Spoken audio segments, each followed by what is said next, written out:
Excellent.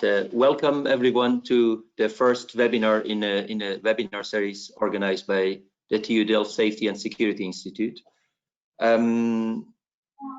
Before we start, this is the first webinar we are organizing, and we are still working on the mechanics of the software we are using. I would like to request one of the attendees to let us know in the chat box that you can follow and hear us. Could someone just type something in the chat box?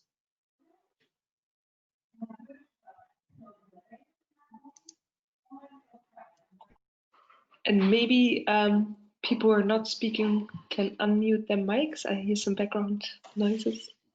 Exactly. Thanks very much. Yes, I can hear you. Excellent. Thanks very much. Today's webinar is going to be on. You're still getting used to the new terminology of remote seminars. Today's webinar is going to be about the COVID-19. I think some mics are still open, by the way. If everybody could turn off the mic. Yes, I think it's okay now. It's going to be about the question, fundamental question behind the current COVID-19 crisis. At Delft Safety and Security Institute, we are very much interested in the cross-cutting themes of safety and security throughout the university. And one of the issues that we are very much interested in is an interdisciplinary approach to the notion of risk and what that exactly means. A lot of decisions in the current crisis are being made based on the models presented, scientific models presented for better understanding and anticipating the behavior of the virus.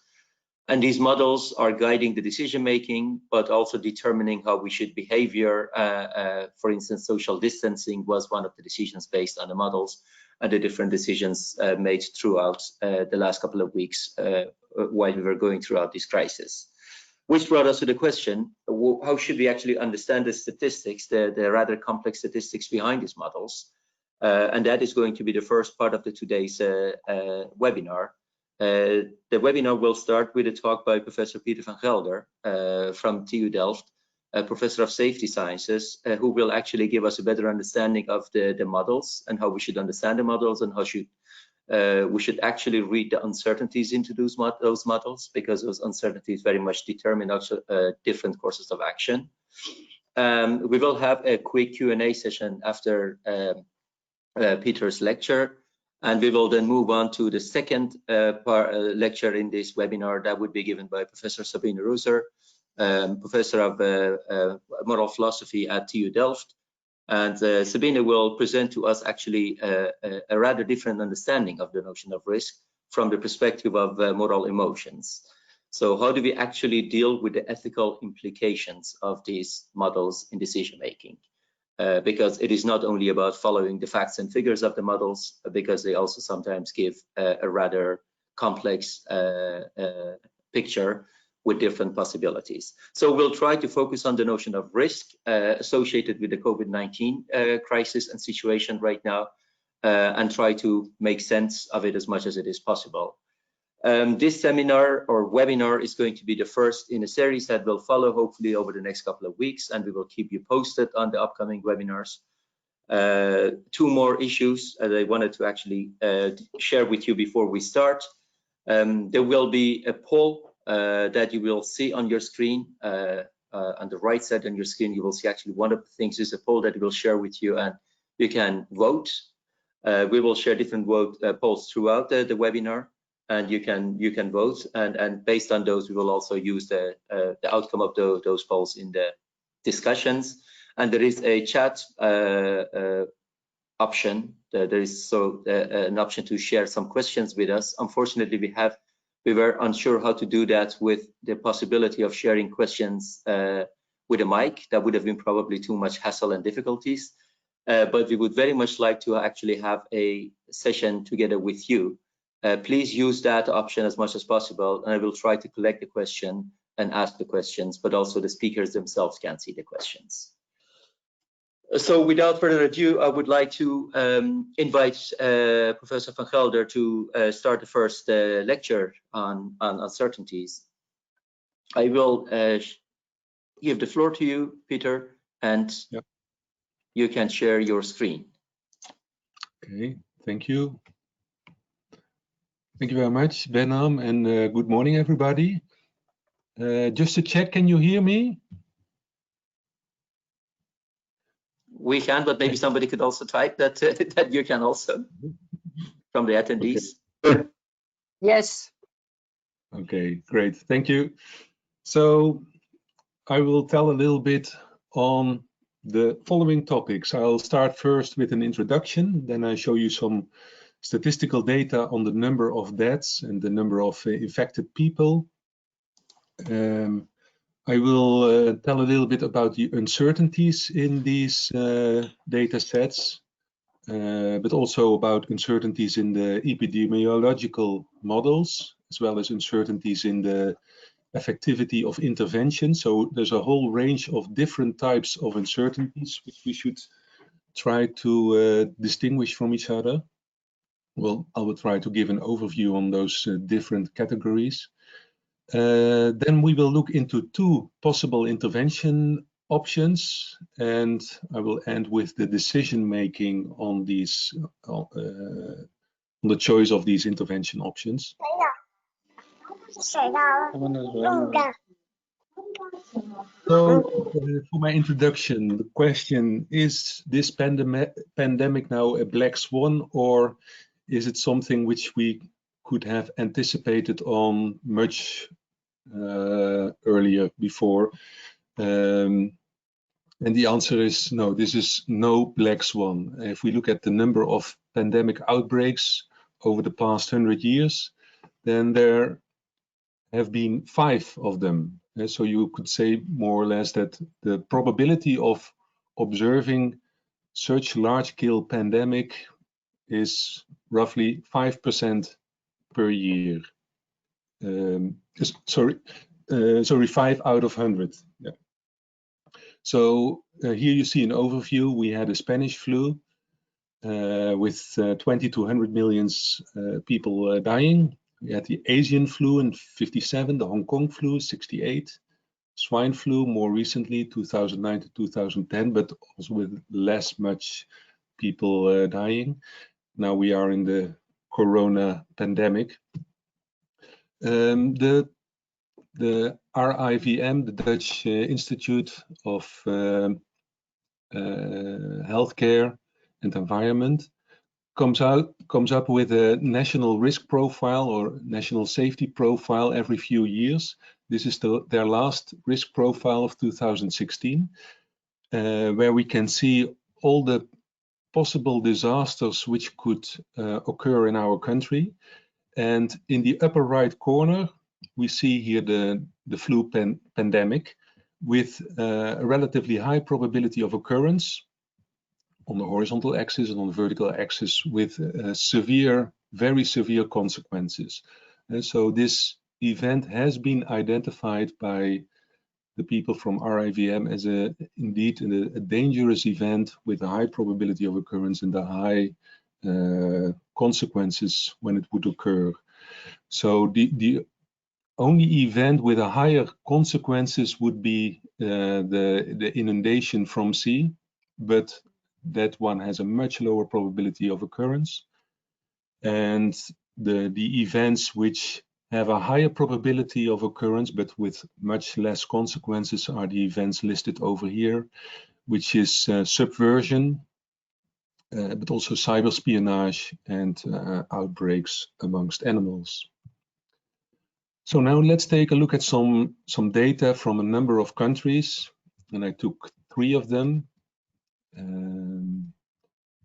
namely Italy, Germany, and the Netherlands in blue.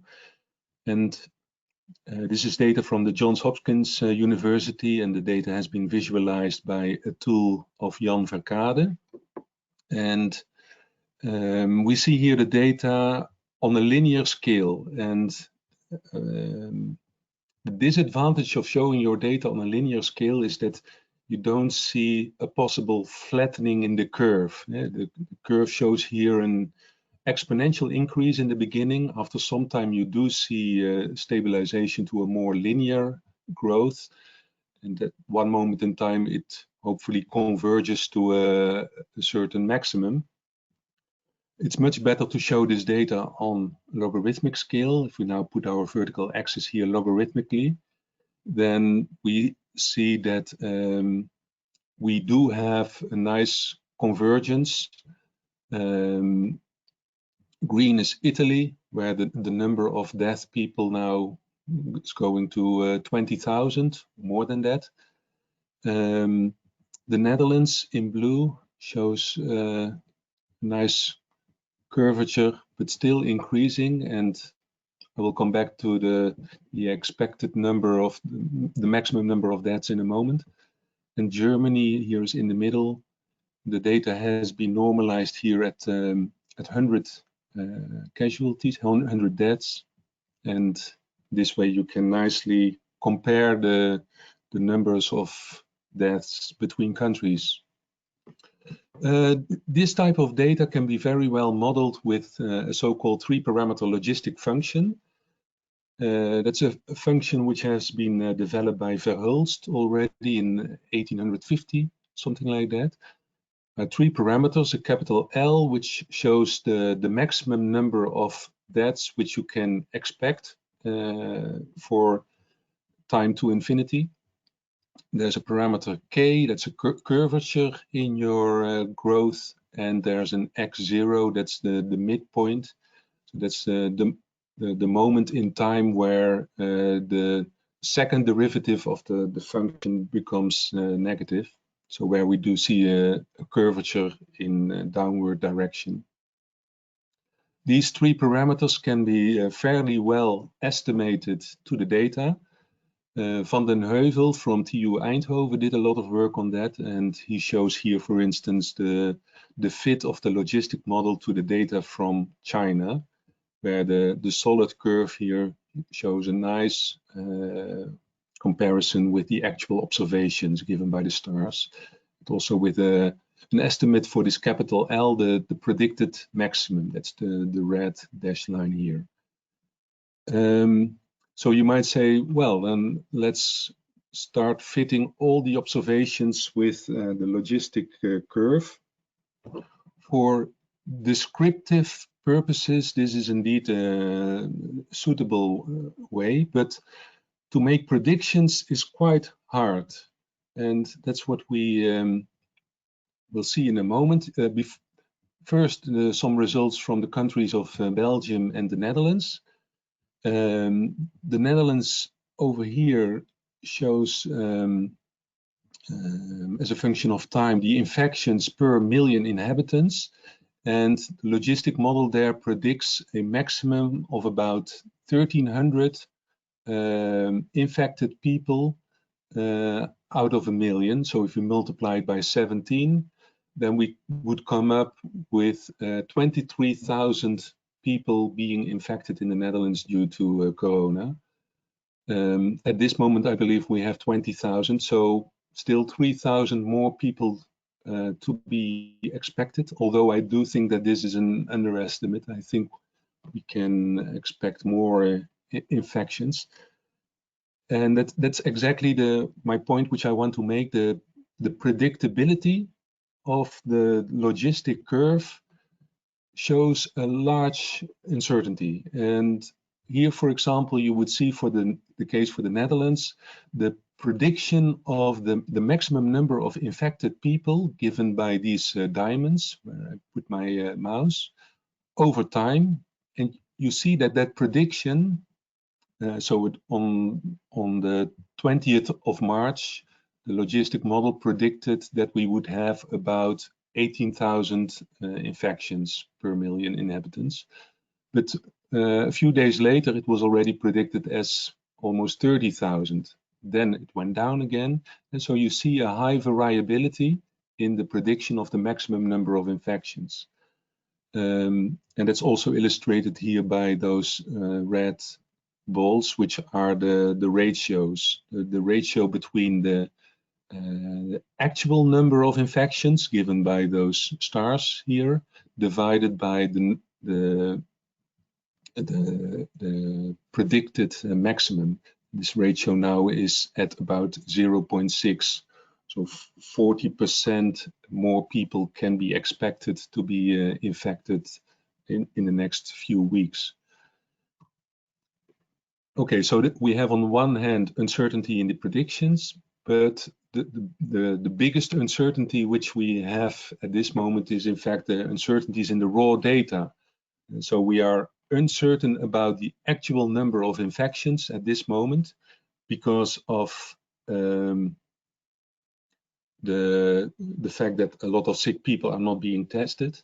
There are many infected people which are asymptomatic. They don't show any symptoms at all, and they are not part of the data.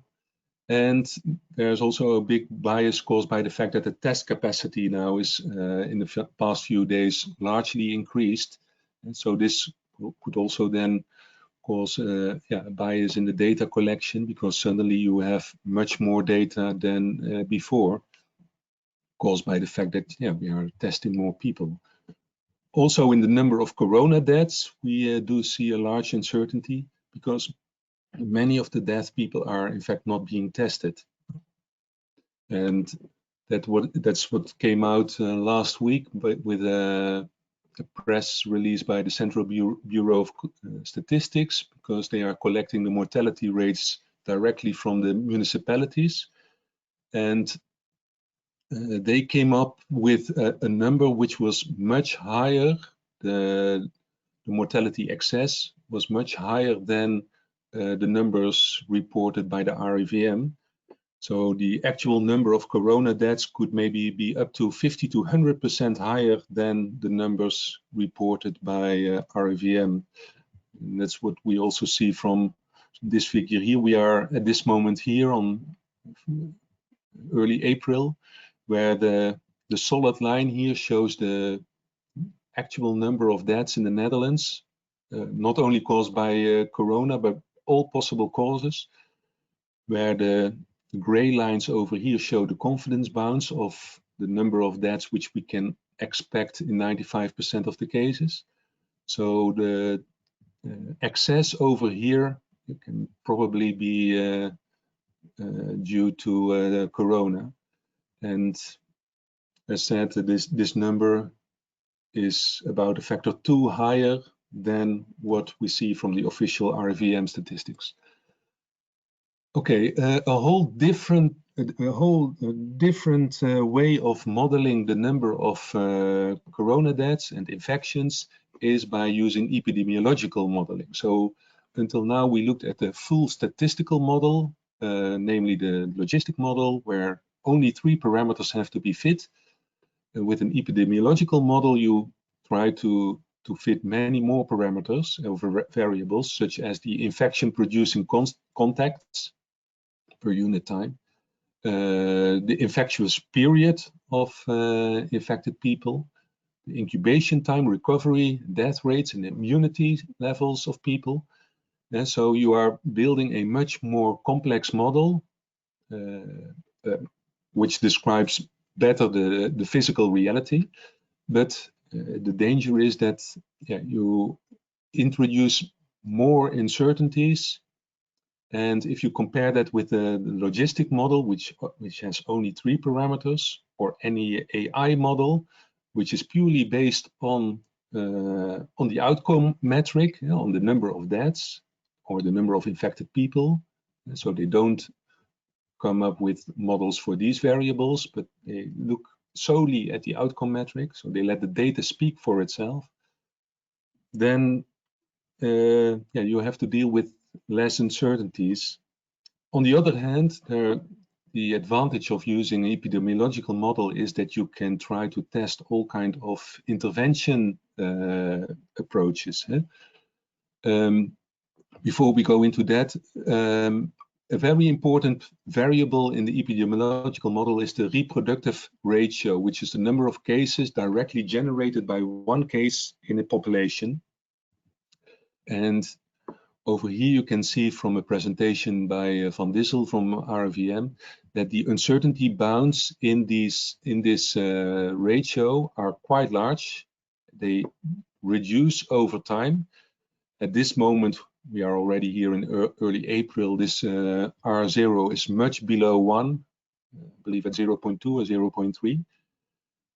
So that's good news. But the difficulty with this ratio is that the distribution is fat-tailed because of individual super spreader events.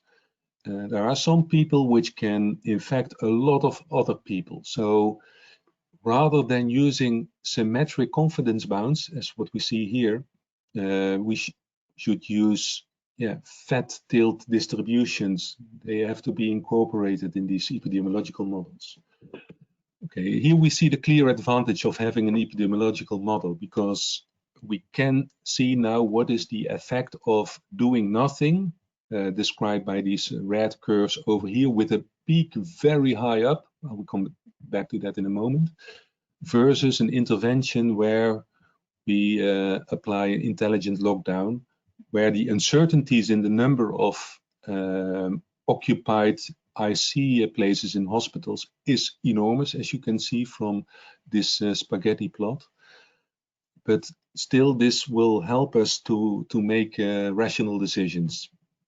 Now, let's put the numbers in perspective. I will try to speed up a little bit. In the Netherlands, we have about 150,000 people dying per year due to all possible causes. And so on our population of 17 million, we are talking about 830 people dying out of a total of 100,000. If we compare that now to the death statistics of the Netherlands due to corona, we see here a region in the south of the Netherlands where we talk about 70 to 125 people out of 100,000 have been dying over the past 6 weeks since the outbreak, where on average we would expect 830 people dying over a full year. And so these are enormous numbers if you compare that to this overall rate of 830 over a full year, and then also incorporating this factor 2 for the excess mortality. And so if you multiply these numbers now with 2, and you multiply them even further with 8 because of the difference in the time period, we are much above the 830 deaths per 100,000. It's also important to look at the death rates as a function of age. And here we see a plot from the age of 0 to 100 years old. And on the vertical axis, the probability of dying per year. So on average, we had this 830 over 10,000. That's the red horizontal line. And the blue diamonds here show us the probabilities per year. This is typical bathtub curve, as we call them. On a logarithmic scale, surprisingly, the increase is quite linear. So on a linear scale, it's exponential. And now we can compare the effect of our death rate curve with the data from the coronavirus. Those are the red balls over here. So we see here a distinction between the death rate for males, that's the blue line, and the orange line, the death rate for females.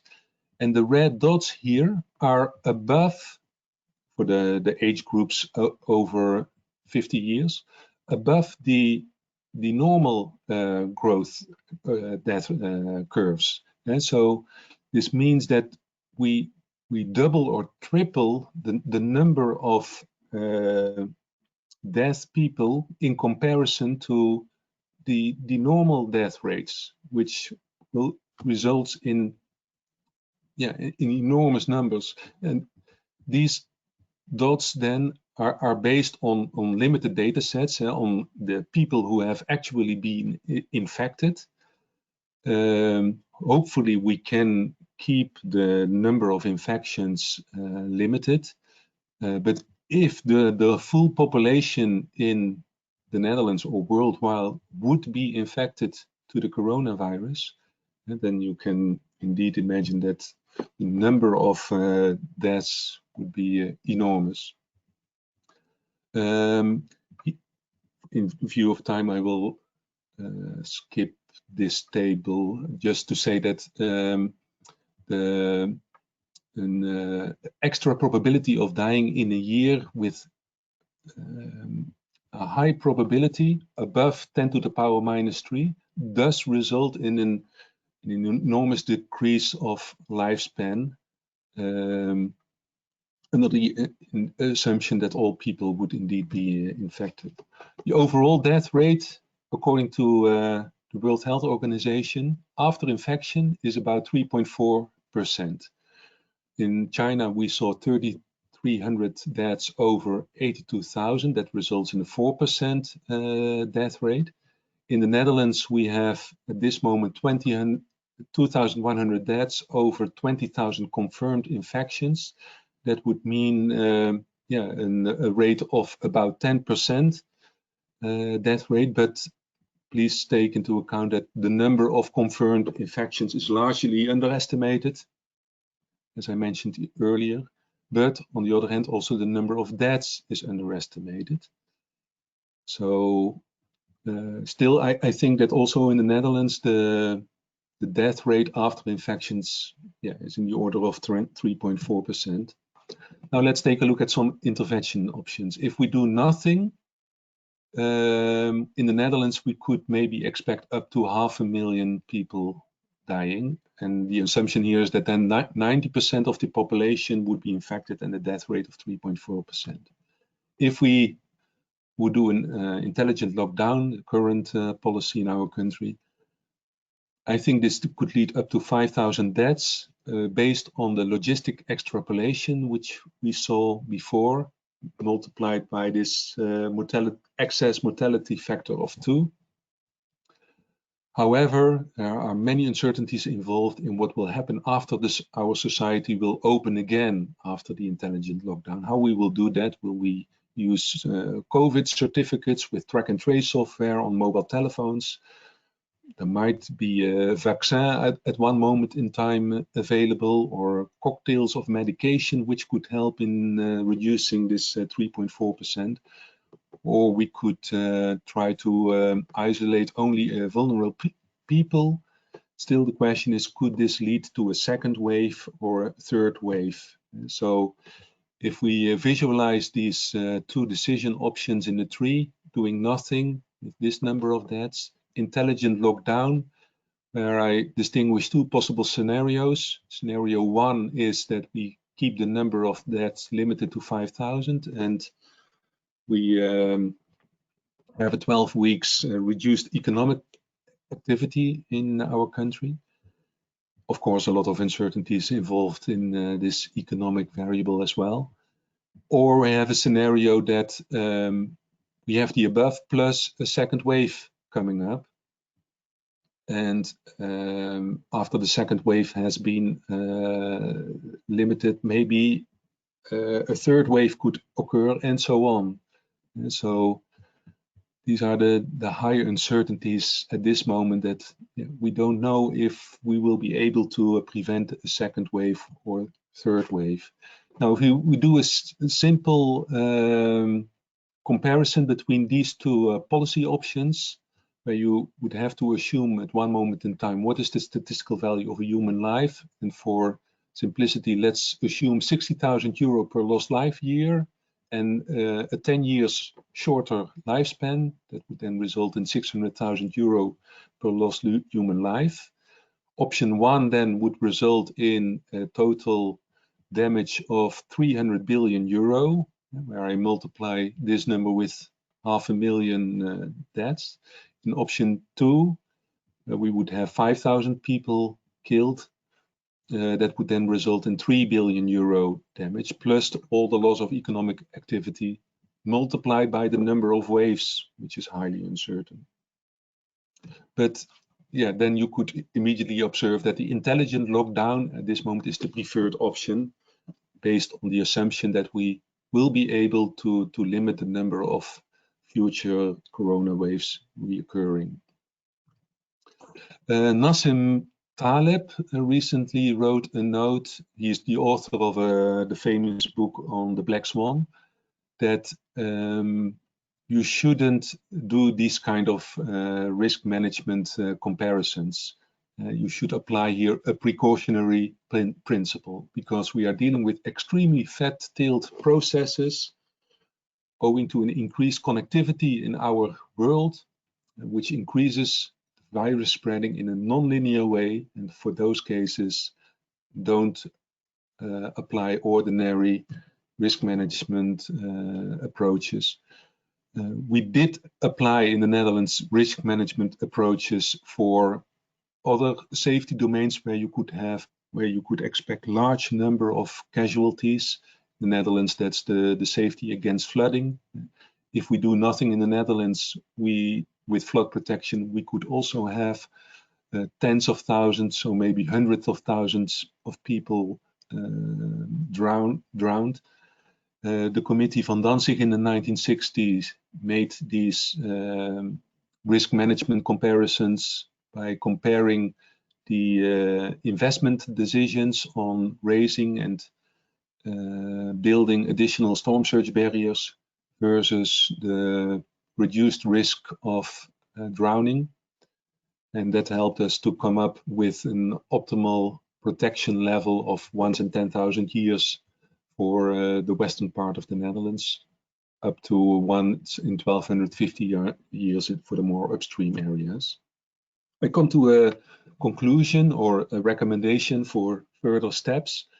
I think now for the next few weeks, months to go, we have to do a lot of investigations on the empirical data from all countries worldwide, where we compare strategies such as in Sweden with a much more liberal approach, compare their number of infected people and deaths versus countries where they did apply a very strict procedure. We should do all kinds of lab studies. We should build simulation models, all for the purpose to find out what is the effectivity of measures and combinations of measures, such as maintaining our social distances with and without mouth caps, maintaining social distancing only to vulnerable people, the use of COVID certificates, cocktail of medications, and so on.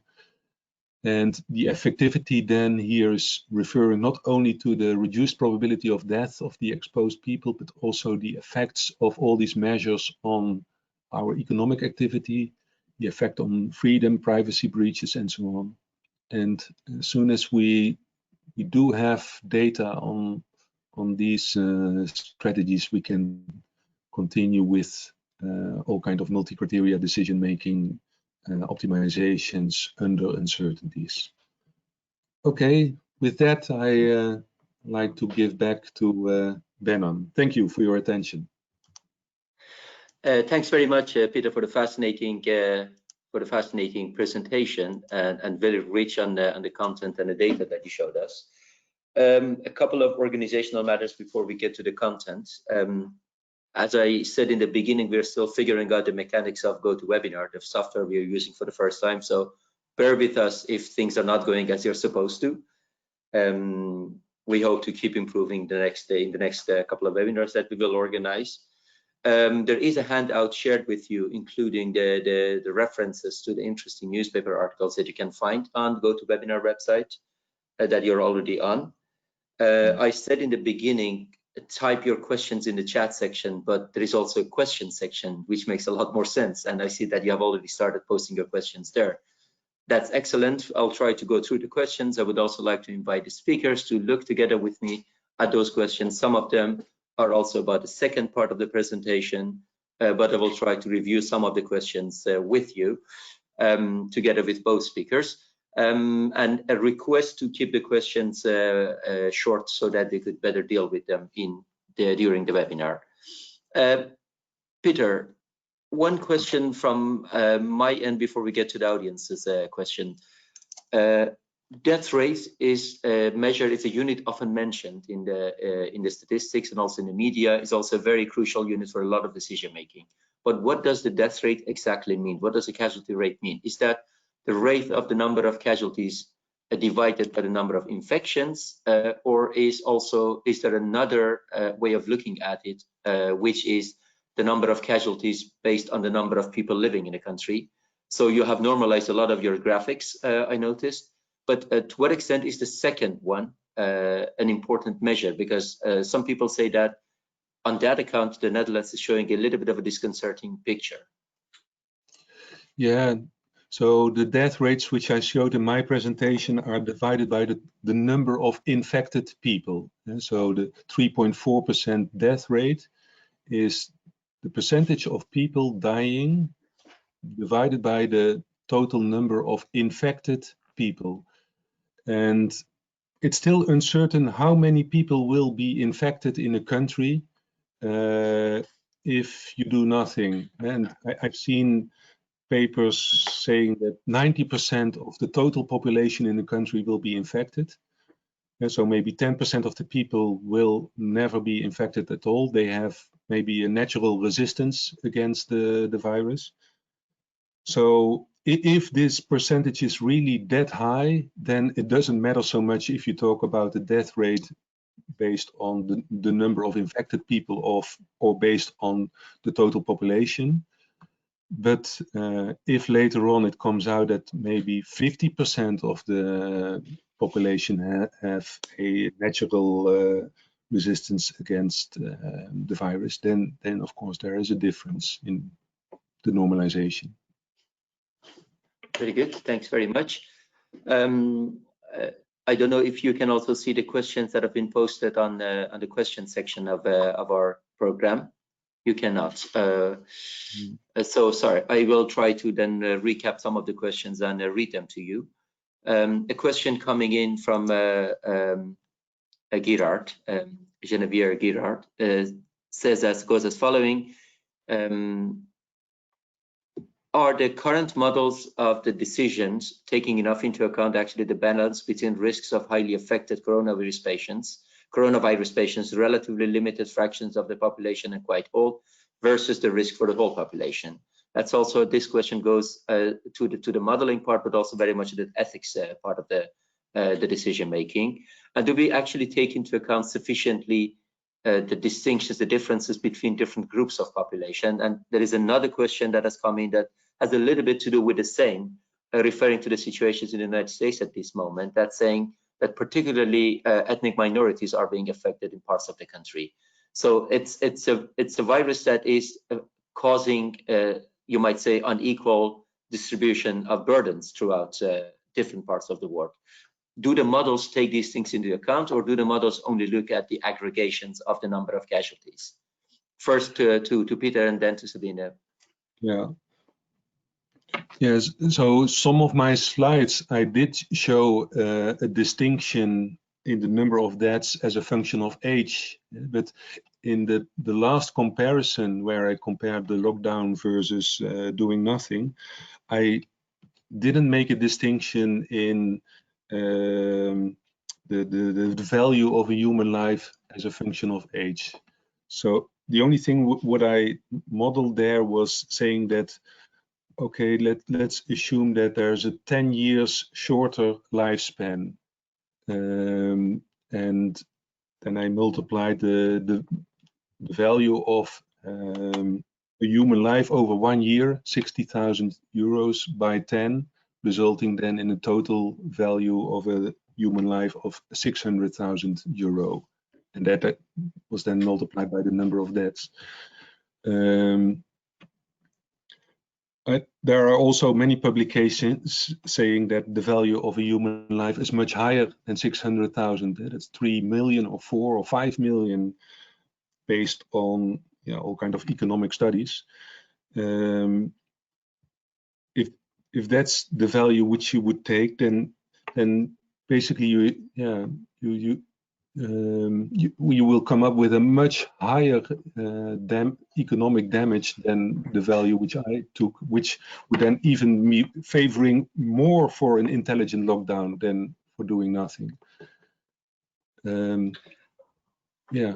And maybe a follow-up question on the statistical part of it before we get to the ethical aspect of the same question. And that's also based on one of the questions that came in. Do the models also take into account the age of the person who's going to be affected, the age of the casualties? do the models in terms of the statistical value of life also take that into account?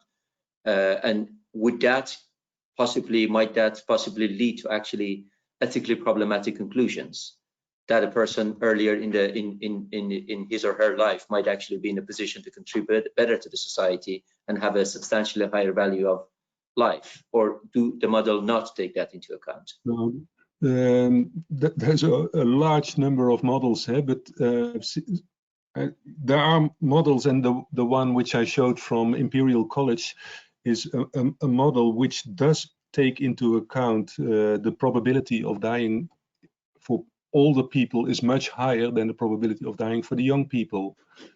And then the models for the economic comparisons, some of them also do distinguish that factor, and there are also models which say no, let's not distinguish and aggregate all of them in order to avoid all the ethical objections. Thanks very much, Sabine. A number of very important ethical issues have already been mentioned throughout the questions and also on the question sections. And I know that you're going to discuss some of them in your presentation, but perhaps you want to respond to the latter question before you start your own presentation. Thank you, Benham, and thanks, Peter, for the great presentation, and for the audience for the nice questions. I will discuss this also in more detail in my presentation, but I think the questions already nicely highlight some of the important ethical issues involved underlying the models, and also and needed to be addressed in order to derive any policy conclusions from these models. Starting with the value of a human life, economists make attempts in determining the value of a human life, but from an ethical perspective, of course, this is highly dubious. To start, for example, with people with lower socioeconomic status or whatever, or from a lower income class, does that mean that their life is ethically less valuable?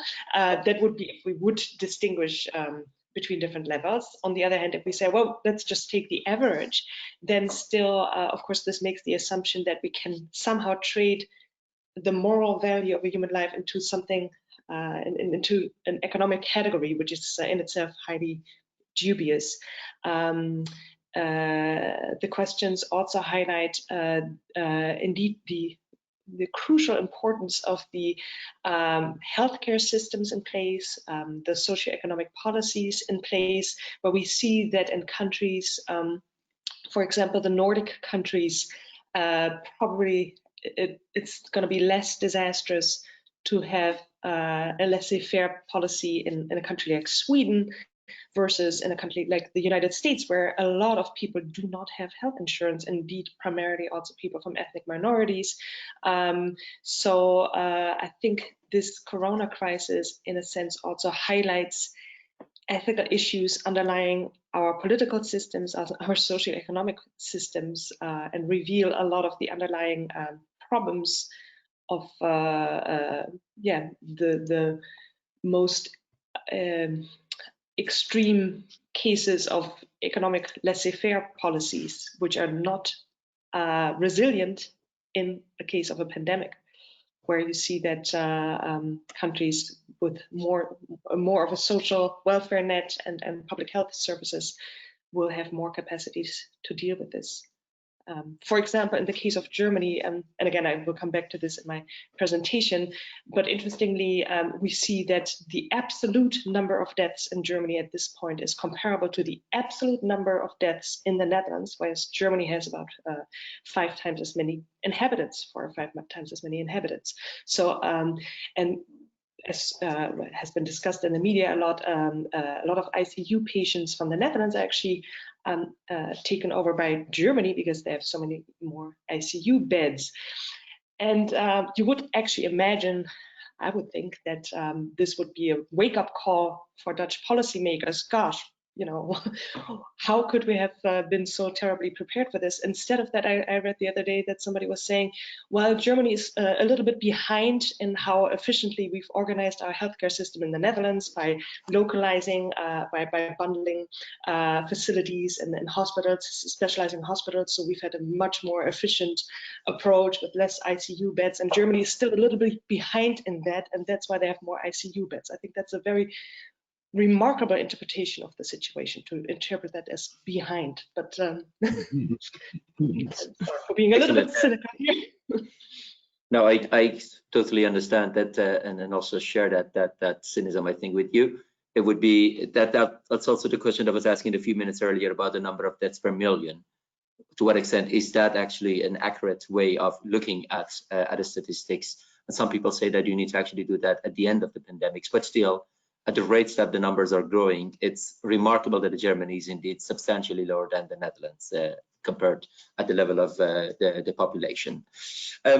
I suggest that we finalize this part of the presentation and move to the second presentation given by Professor Sabine Roser, Professor of Ethics at Delft University, who will share some talks with us on the ethical aspects of decision making. And we will again be back with the three of us and deal with some questions. The request is to keep the questions short so that we could hopefully deal with many of questions after Sabine's talk. The floor is yours, Sabine. Thank you, Benham. And you will allow me to share my screen is coming too. Yes. Yes. Okay. There we go. And okay, can you see my presentation? Because I cannot see anybody anymore. Yes, so it's good. excellent. Great. Yes. Thank you very much. Yes. Excellent. Okay. Well, thank you very much, first of all, Benham and Evelien, for organizing this webinar, and thanks for the audience for participating in this. So I think what has been really not highlighted in the Dutch public debate, at least, is that this corona situation involves enormous ethical issues that have not been addressed. And interestingly, you see that, for example, in Sweden, there has now been established a corona ethics advisory board. Germany has the Zentrale Ethikrat that already has written an official advice to the German government. But in the Netherlands, our prime minister has mentioned at numerous occasions that he will only listen to the virologists. This is not the time to listen to, as he said, I quote verbatim, to listen to historians and lawyers. He didn't mention the ethicists, but I guess those are out as well.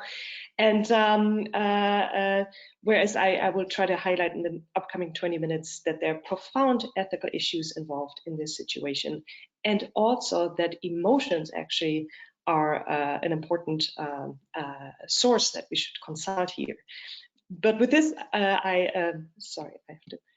Yep, with this I go against the common wisdom in public policy, but also against certain scholars whom I will mention in a moment, because there have been lots of publications and lots of quotes by scholars and policymakers that emotions are really would be a misguiding source, and we should definitely not listen to emotions. So, and actually in the first weeks of the corona situation, people boasted that they were not worried. So in February, for example, we could still hear a lot of people saying, of course, I'm not concerned. This is just a normal flu and people are exaggerating, etc. And politicians emphasize that they would just follow science. And let me emphasize that, of course, given what we've seen over the last years, I think it's laudable that politicians and also the public are much more open to listen to scientific evidence, because we saw in the climate situation or debates about vaccinations that scientific evidence was often not taken as seriously as it should be. So here, of course, I want to emphasize upfront that this in itself is a good thing. Some of the scholars working on risk and emotion, such as Cass Sunstein, Paul Slovic, and Daniel Kahneman, they've been interviewed in February, not in March, in February, in outlets such as the New York Times, for example, where they said, you know, we can explain how people overreact to the coronavirus because of studies into the relationship between emotion versus reason, or what some of these scholars call system 1 versus system 2.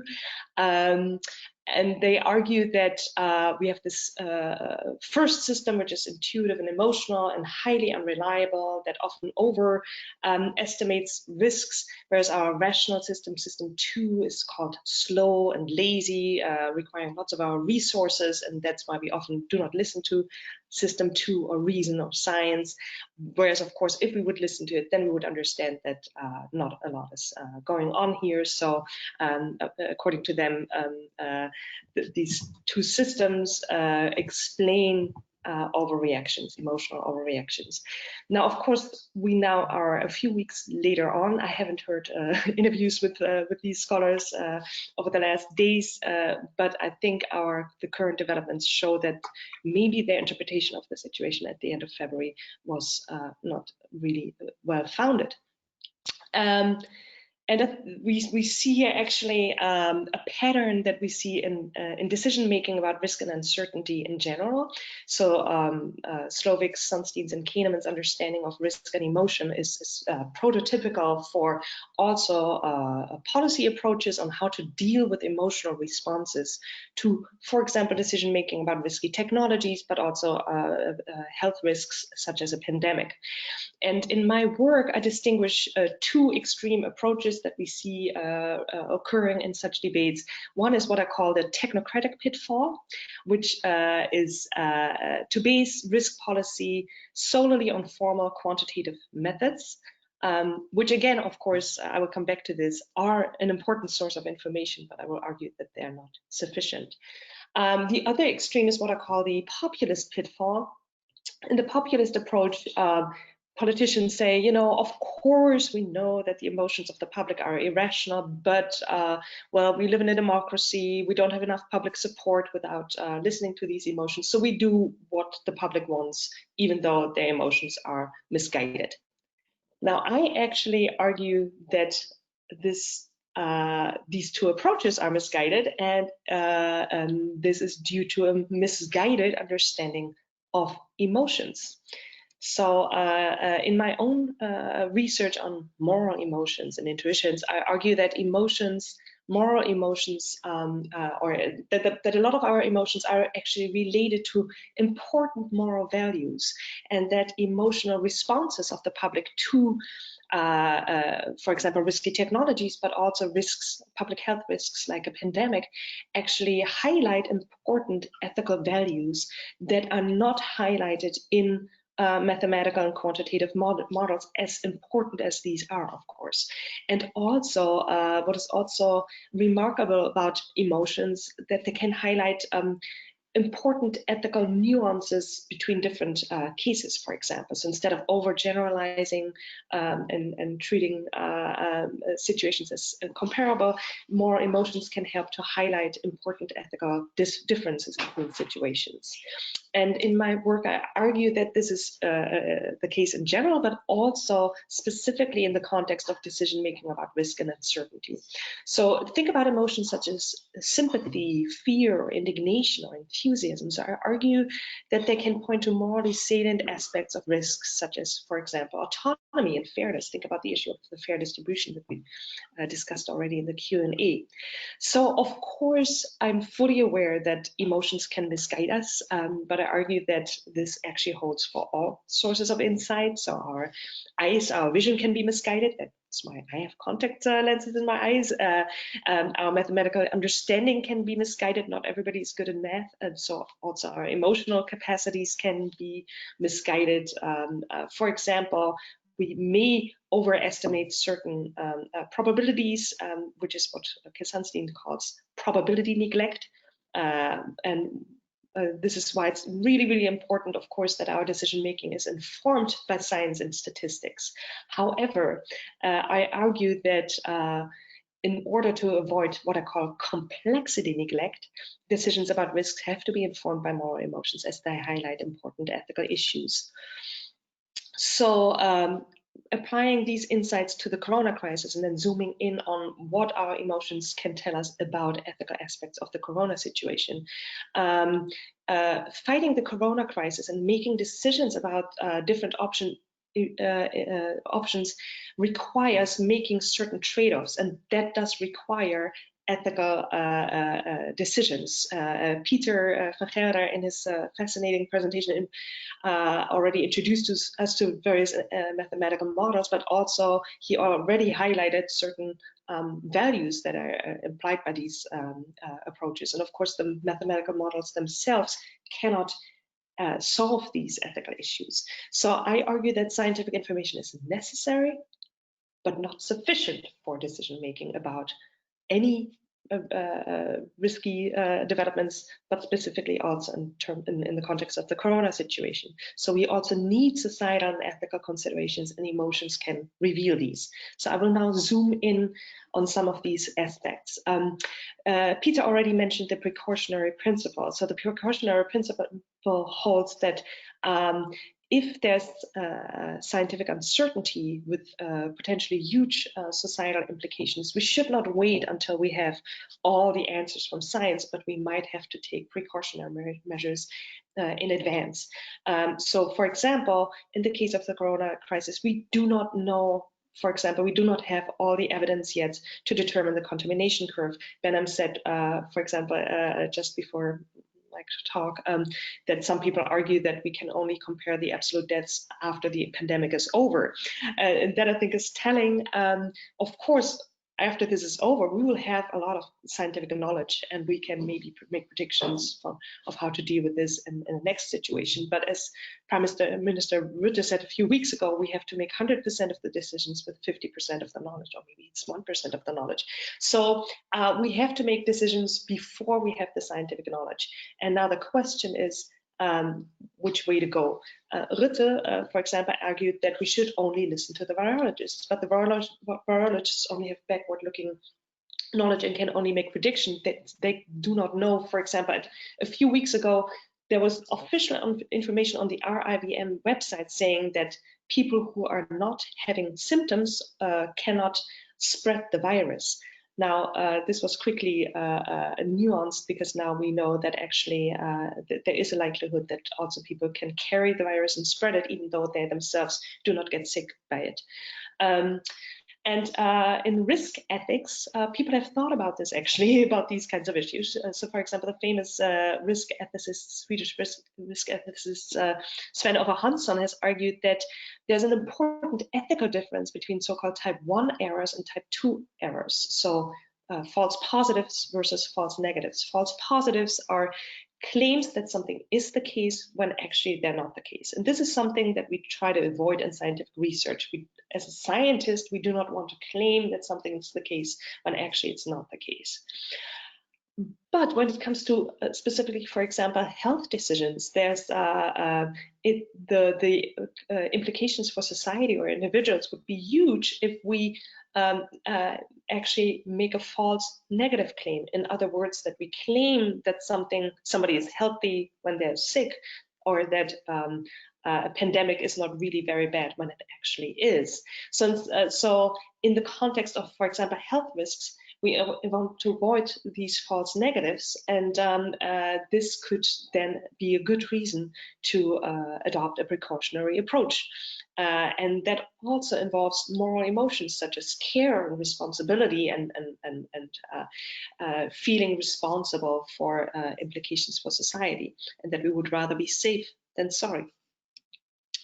There are also numerous other values at stake in the corona decision making. So, for example, there's on the one hand the inconvenience and economic and societal disruption of social distancing. We already hear stories about small enterprises that are going bankrupt, which is of course a huge disaster for these individual companies and people. But on the other hand, we have the values of protection of public health and the timely containment of the corona pandemic. So we have to make an ethical evaluation between these two types of considerations that are not only translatable into economic losses, for example, that we could trade off.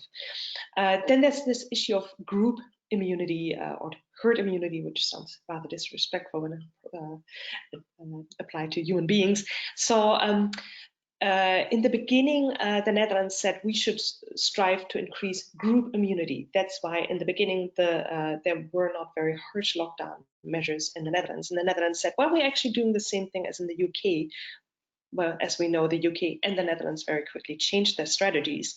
And for important ethical reasons, because a lot of people were rather upset when they heard about this approach. And I argue that this is based on justified ethical considerations, because is it ethically acceptable to strive for group immunity or accept it as an unintended but foreseen side effect, if that means that some people will end up in intensive care units or even die when they would not have gotten sick under stricter measures?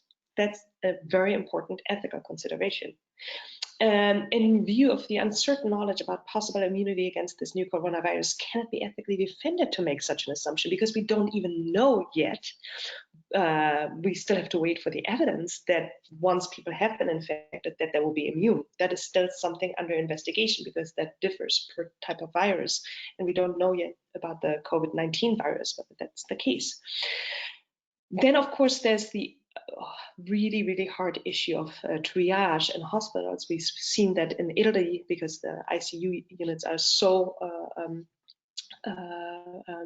overfull already. Doctors have to make these horrible decisions whom to admit to an ICU and whom not to admit. So this involves ethical decisions, and there have been proposals made, for example, that younger people should be the ones who get precedence then in ICU treatment, because they have more years ahead of them to live.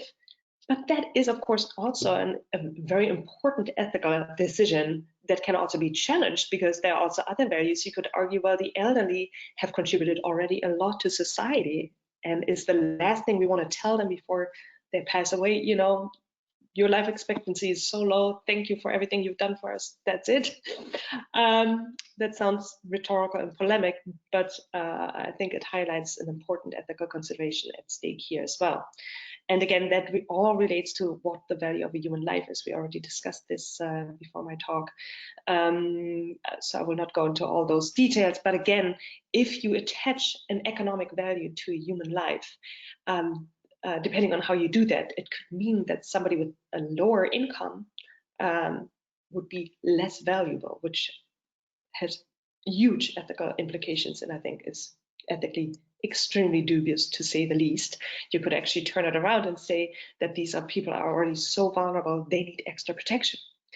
And this leads us to fundamental discussions in ethical theory that have been going on for centuries. And so, for example, we have on the one hand consequentialist ethical approaches that say that it's a matter of diminishing overall bad outcomes and maximizing overall good outcomes.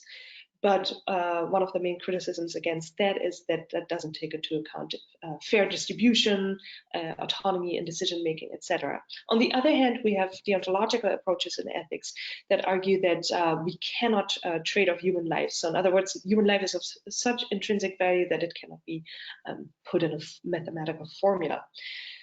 Of course, the problem with the latter approach, if we really take that in its full purity, might mean that we can never really make any public policies, because unfortunately policymakers will face all these ethical dilemmas where we cannot provide everybody with the same care, and government policy needs to find a balance then between these types of considerations. But on the other hand, if you take precautionary measures at an early stage, maybe you can prevent these dilemmas from arising in the first place. So, and we see indeed that different countries have adopted different strategies and values. So I already mentioned Sweden with its more laissez-faire approach, striving indeed for group immunity. The advantage is that it's business as usual for everyone, but of course this has huge health risks, especially for vulnerable people. But again, a country like Sweden has a very, very solid social safety net. So it could be manageable there. Then we have the partial lockdown, for example, in the Netherlands and many other countries, or a full lockdown. That means that all of society is affected by the lockdown. It leads to a partial or temporary containment of the virus, but of course it's uncertain what will happen after the lockdown. And for example, in the Netherlands, because we have given up testing at a large scale, we have uncertain evidence of the spreading of the virus, which means that our scientific evidence is actually undermined hugely. Then there's the containment strategy with intensive testing and selective quarantine, such as in Germany, South Korea, and China. Of course, also with a period of a lockdown, but the strategy is really directed at the containment of the virus. And we see that there are lower numbers of deaths and shorter lockdowns, but it involves sophisticated testing, monitoring, and health infrastructure. And in the Netherlands, for example, we already started with a situation where there weren't enough tests, and some countries were better prepared for that and took measures much earlier, like Germany, for example. Then in terms of monitoring infected people, of course, there are other values involved, such as privacy, and there are also, of course, we have to make trade-offs and ethical decisions. So, and this all relates also to the ethical foundations of our political systems. So, as we already said, the most vulnerable people in a society are disproportionately exposed to the risk of pandemics. So people without health insurance, steady income, and proper housing are more exposed than wealthy people and citizens of affluent countries with well-functioning and accessible public health services and strong social safety nets. So it's not just how rich a country is. Take the United States, extremely rich country, but not properly functioning, accessible public health services, and not a strong social safety net. So all these people were already homeless or in a weak socioeconomic situation. These will be the most vulnerable in this crisis. And of course, the existing political and socioeconomic infrastructure doesn't come out of the blue. It's based on ethical considerations in a society that have been made over the decades. And these contextual features need to be considered when ethically evaluating scenarios on how to deal with the pandemic. So if you have an extremely neoliberal society with bad healthcare systems, you will have to make different ethical considerations than in a society where there's such a strong net available. Talking about scenarios, there's one last thing that I want to remark before I close off. It's remarkable that virologists have warned for a severe pandemic for years. I don't know whether you watched the docu-series Pandemic on Netflix. I highly recommend it. And what is so disconcerting about watching this is that these are world-leading experts in virology and medical researchers working on pandemics. They've been doing testing sessions. They have developed scenarios. They've predicted that this will one day happen. How is it possible that apparently politicians around the globe are inventing on the go how to respond to the current situation? Why did governments not have scenarios and concrete action plans ready? I've heard that the Dutch had a scenario ready, but they didn't expect that this virus would be the one for which they developed the scenario. Well, that should have been part of the scenario, right? That you, in an early stage where you don't know all the features of the virus, you already have different scenarios there. And why didn't we have any coordination beforehand on the level of international politics, on the level of the United Nations, of the World Health Organization? Maybe due to a lack of imagination, maybe due to a lack of looking into values that really are most important in the end for society, well-being, and not just economic growth, for example. I think emotions and the imagination can play an important role in developing future scenarios. So the works of artists, filmmakers, and writers could play an important role in such scenario thinking. So really imagine what would it mean if we were in a situation where, et cetera, et cetera. We have novels, we have, of course, the Pest by Albert Camus, and these are all narratives that can help us prepare ourselves for situations like this. They can appeal to the imagination, make abstract problems more concrete, and thereby also facilitate ethical deliberation on the implications of such future scenarios. So let's think ahead and not be taken by surprise. So to wrap up, then, I argue that in order to take on the ethical challenges of this situation, which are vast, we need to draw on our rich human capacities. Of course, scientific knowledge, mathematical models, they're super, super important, but we also need insights from the social sciences, from the arts, from humanities, and of course, ethics. And we should also draw on our emotional capacities that we all have. So rather than dismissing emotions, we should embrace them as a vital resource, because emotions such as compassion and feelings of responsibility and care can help reflect on the ethical implications of the hard choices that we face now. And these emotions actually also can play an important role in motivating acts of solidarity and courage that can hopefully contribute to solutions to the corona crisis. Because what I think is also really remarkable is how much solidarity people are showing right away and helping each other. And this is also, as we know from emotion research, due to emotions. So let's not dismiss the emotions, but embrace them as an important, vital source of insight, ethical insight, and motivation to do the right things in these difficult times. Thank you. Thanks very much, Sabine, for the fascinating presentation, also very rich on the content. We have about 15 minutes left for the last round of Q&A based on Sabine's presentations, but again, both speakers will be involved in this round. We have received a large number of questions that I'm afraid we couldn't attend to in the remaining 50 minutes, but let me highlight a few. A question that different attendees were asking were, how do you think, Sabine, that a government policy should have been formulated differently, considering ethical issues into account? You have alluded to an answer in an earlier exchange we had, being better prepared, having more IC beds would have been a great idea. But in terms of the things that have happened over the last couple of years, is there any particular action that you might say that if you would have taken ethical arguments into account, you should have acted differently in terms of social distancing, shutting down the schools? Could you be a little bit more concrete on that account?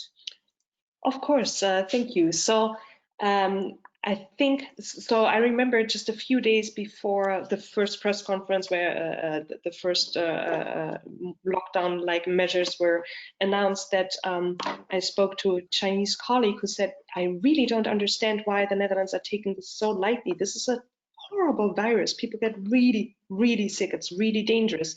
I think you guys are much too careless. This was in the time when people were still saying, oh, this is just a normal flu and don't worry. Just a few days later, the situation had changed, but then still the claim was made, oh, the schools can stay open because the kids don't get sick. But then the question was, maybe they don't get sick, but can they spread the virus? No, they can't. A few days later, medical specialists said, well, maybe they can, so we should actually close the schools. Rutte said then, well, the public voted with their feet. So in other words, they were just using their emotions. So we follow that because there was not enough public support, but of course it wasn't really necessary. By now, I think we have a lot more information that confirms, or at least we know that we don't know. So we should have taken precautionary measures. So in other words, I think much earlier when we saw that there were the first corona incidents in the Netherlands, immediately stricter measures should have been taken in terms of identifying whom these people had contact with. That was done to some degree, but not as systematically as was suggested on the experience from China, for example. And immediately back then, people should already have pulled out scenarios out of their drawers and say, okay, what if it turns out to be this virus that we've been warned about for years? Which stages in our planning should we have? When will we do what?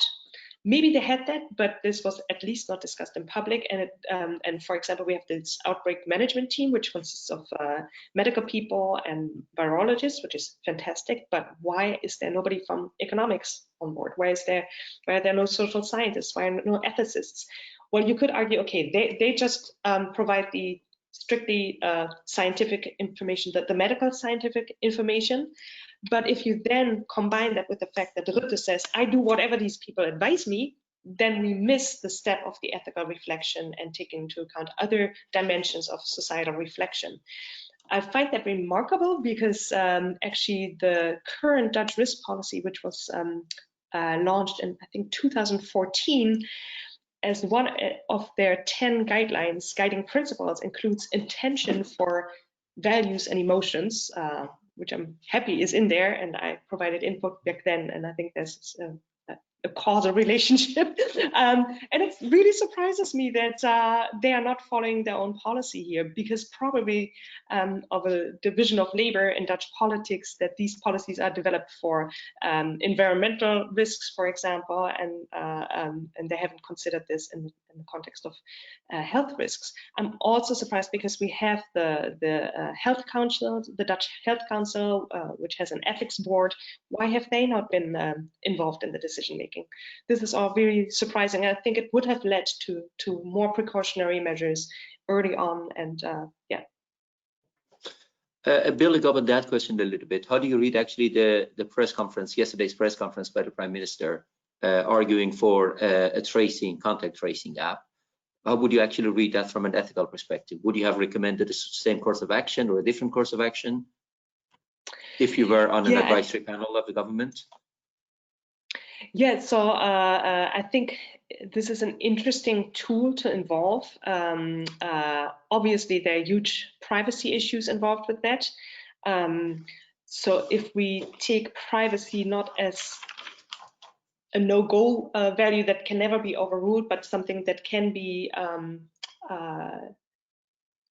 diminished in cases where extremely important other ethical considerations are at stake, such as the life and death of human beings. I think this could allow for such a tool, for example, and we can also, ethicists can actually help the designers of such tools to diminish the privacy implications of such tools. A lot of our colleagues at Delft have been working on these types of approaches in terms of value-sensitive design, so how to design internet tools or data collecting tools in a way that takes into account privacy considerations, for example, by anonymization, aggregating the data and only giving access to a very limited amount of people to the personally identifiable data. So I think this could definitely be a helpful tool, but also here, ethical considerations should be included from the start. We should not just go for whether it's GDPR proof, because the GDPR, as nice as it is, doesn't cover all types of ethical considerations that are important. It's much more lenient than from an ethical perspective we would like it to be. So. Thanks very much. Another question that has come in is about the triage decisions. We may come at a moment, of course, we don't hope that we get there, but there might be a moment in the next couple of weeks that we also in the Netherlands get to the point that we have to decide on who gets to the facilities, who gets access to the much needed medical care.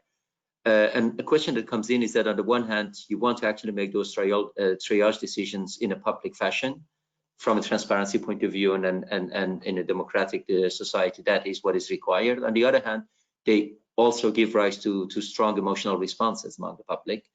Would you still argue that the triage decisions need to actually stay in the public domain, those decisions, or are they matters that only physicians and medical personnel need to actually be involved with, considering the responses from the society?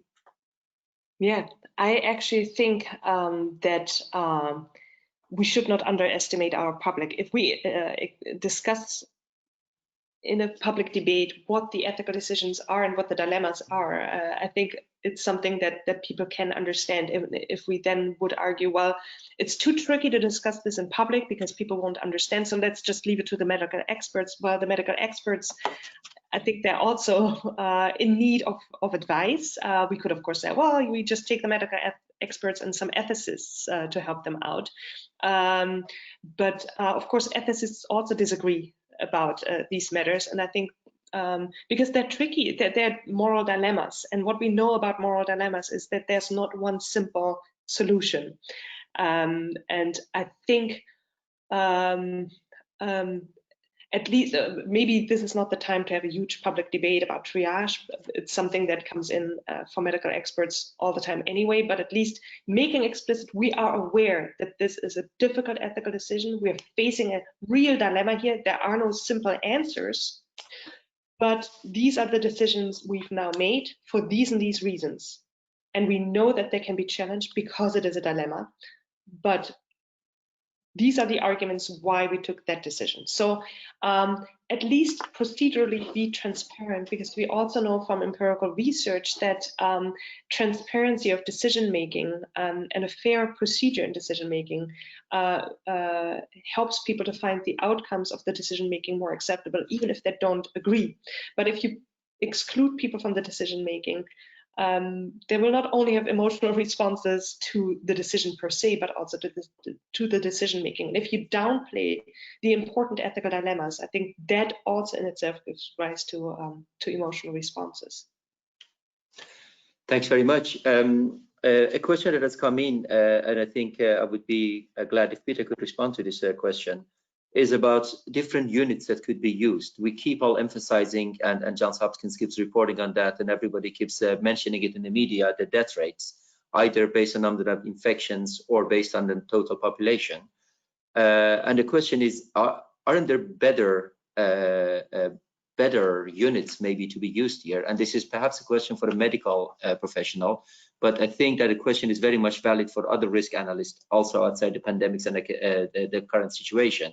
What are the units that we talk about? Is it only casualty and the death rate, or could it be a different unit? And take into account when that, for instance, one of the things that has been different in Germany when compared to the Netherlands and a lot of other countries around Germany is that Germany responds to infections in a much earlier stage than when get to the critical moment. At least that's, I'm actually only recapping very quickly an argument mentioned in the New York Times a couple of days ago. So is the death rate something that we should keep focusing on, or is it better to sort of broaden up the scope of risk analysis to include other units? Your mic is off, Peter.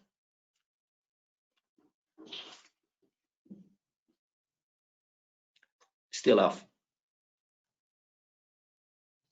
Let me see if I can.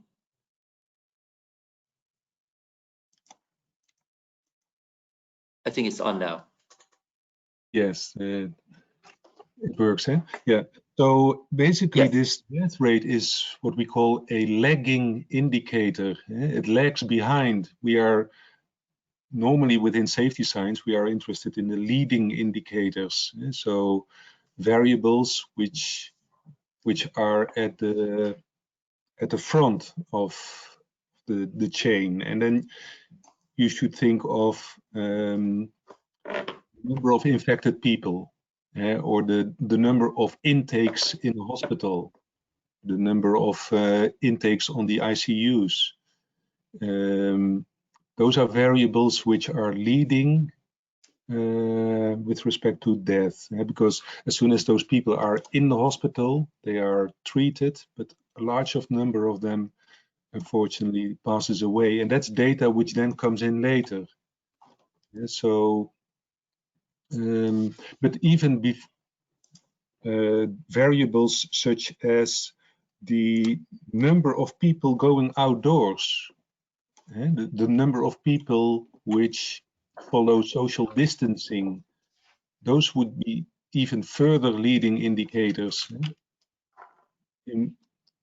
Because then at one moment in time you could say, well, if we see a drop in the number of people going outdoors, then some time lag later, we see also a decrease in the number of intakes in the hospital. And then sometime later, we see a decrease in the number of deaths. And so it's a whole range of indicators which we should try to collect and start analyzing. Looking at the public media, it looks like very much that the death rate is one of the crucial leading factors in decision making. Or am I misreading the media or the decision making? Because if I follow your argument, because of the lag, the death rate is actually, it renders the death rate more or less as an, one might say, inappropriate way of looking at the pandemic. Yeah, reason for that is that number of deaths are easy to count, but still, on the other hand, the policy making is not only focused on the death rate. The models which RIVM shows us also shows the number of people on ICUs, and they try to come up with policies in such a way that the ICU units can accommodate the inflowing patients, and they try to flatten the curve in such a way that at least the ICU units can still operate, that they are not overwhelmed. Right. No, you're absolutely right. There is also a lot of talk about the ICU capacity, of course. One last question, Sabine. You mentioned about the social, you referred to the social disruption of social distancing on the one hand, but also the high mortality rate among the elderly, and the social distancing is also affecting the elderly mostly, not only, but very much affecting the elderly. So thinking from an ethical line of reasoning, these are two problematic situations, because on the one hand, you want to start social distancing as soon as possible to make sure that the virus doesn't spread. On the other hand, you know the social distancing has an impact on the elderly. So how would an ethicist recommend on these kind of ethically problematic situations? That's a very important question, Benham, and I don't think I have an easy answer. Maybe actually one could say that this confirms even more that we should have taken stricter measures much earlier, and then we could maybe have had much more smart ways to let people interact. For example, if we would have tested people from the start, we would have reliable data on who is actually contagious and not, and then people who would be evidently not contagious could maybe visit the elderly. I know that there's the incubation period, et cetera, so it's not as easy as that. It's not just doing a test on the go, but if we would have reliable information on where the source of the spread is and who are people who were in contact with these people, then anybody who was not in contact, far enough removed, could then probably still see their relatives and comfort them and take away loneliness, etc. Of course, it's always easy to look backward, although again, there were people already warning about this back then. But now that we are in this situation, I think